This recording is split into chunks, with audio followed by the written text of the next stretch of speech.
Versus good government কোনটা? আমরা last 16 বছর থেকে শুনে আসছি স্টেবল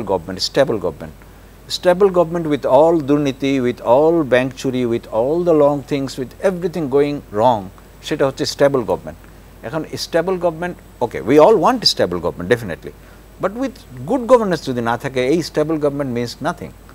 এখন দেখেন আমরা এক্সপোর্টার, আমাদের যে ডেটা, একটা দেশে ধরেন যদি লেখাপড়াকে আপনি যদি নষ্ট করে দিতে পারেন দেশটা ধ্বংস হয়ে যাবে, দেশের মূল্যবোধ ধ্বংস হয়ে যাবে, পোলাপান বড় হবে রং শিক্ষা নিয়ে। ঠিক তেমনিভাবে আপনি যদি ডেটায় হাত দেন, ডেটা যদি ম্যানিপুলেট করেন, you are finished with financial এই প্ল্যানিং স্ট্র্যাটেজি এভরিথিং নষ্ট হয়ে যাবে।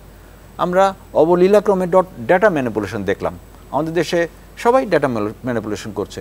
হঠাৎ করে আমরা জানতে পারলাম কিছুদিন আগে, আই থিঙ্ক 4-5 months ব্যাক আমরা জানতে পারলাম $10 billion হিসাব পাচ্ছি না, আমরা নাই, $10 billion নাই।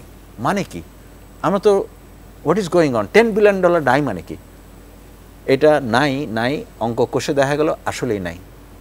এটা এতদিন থেকে আমাদের দেখানো হচ্ছে এক্সপোর্ট, আমরা ডাটা ম্যানিপুলেট করে, ইভেন আমি ব্যক্তিগত আমার প্রশ্ন, আদমশুমারি হচ্ছে, আমাদের যে জনসংখ্যা আমরা শো করলাম, এই জনসংখ্যা কি আসলে আমাদের এই জনসংখ্যা?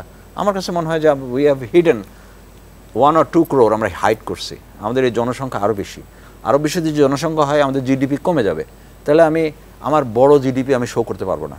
আমার জনসংখ্যা কম থাকবে, জিডিপি বড় হয়ে গেল। $10 billion আমি বেশি দেখাচ্ছি।